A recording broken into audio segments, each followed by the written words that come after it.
I have found that for many pastors and churches, one of the more difficult things for them to talk about is money and giving. But the scriptures have some things to say about that. Get your coffee.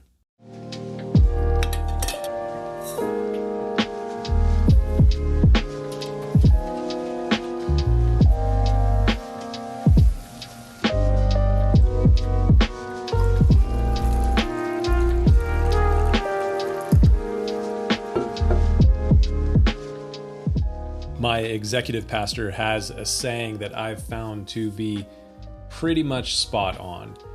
He says that the last part of a person to get saved is their wallet.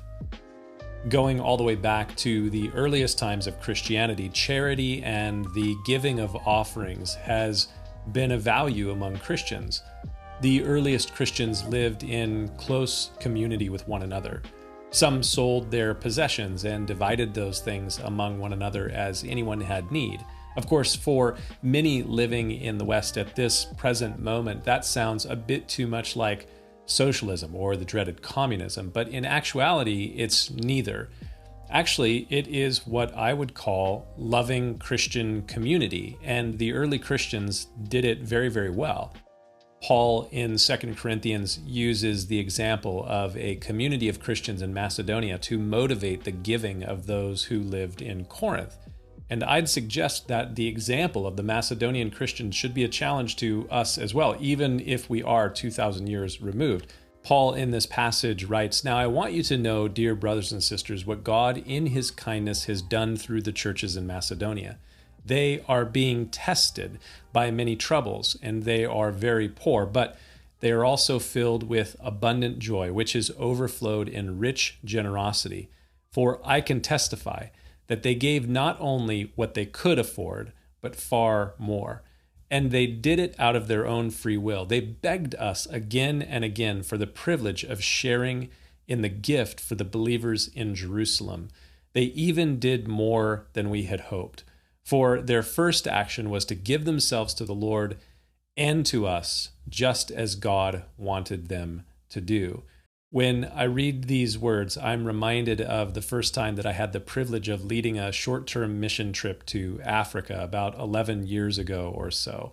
We took a group to minister in Mozambique, and one of the Sundays that we were there, I was blessed to be able to give a message at a church that met in the open air under a metal roof, and it was hours into the bush. We had to drive to get out to this church. The worship service was exuberant and joyful, and it lasted for like 3 hours. And at a certain point in the service, they received an offering with dancing and singing. People lined up and they walked down the center aisle to bring their offerings forward. And there was a little bit of money that was received, but mostly the offering was things like live chickens and portions taken from the harvest of their crops.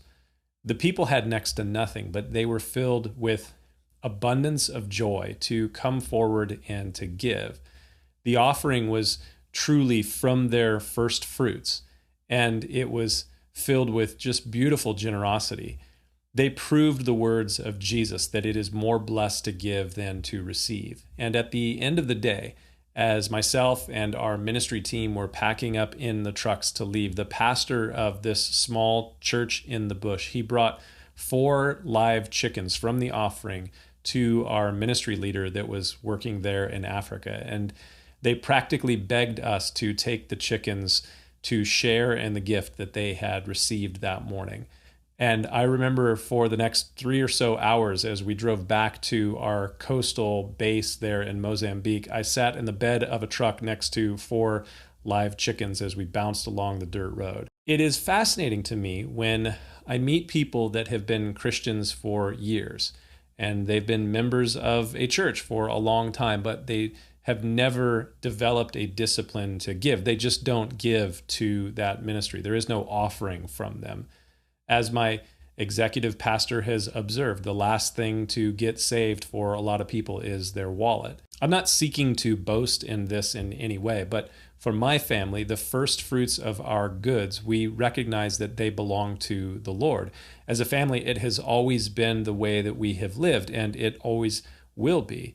And over again, I have discovered that it is more blessed to give than to receive. And I have also found that you truly cannot outgive God. And I'll add this final thing as well. In my 22 years of pastoral ministry and throughout my life as a Christian, I have observed that the happiest and most blessed people that I know are those who recognize that everything that they have, all of their possessions, those things are not really their possessions. They don't own those things. The happiest people I know are those who recognize that what they have actually belongs to the Lord and that they are simply stewards of His resources. Something to think about. We'll see you next time.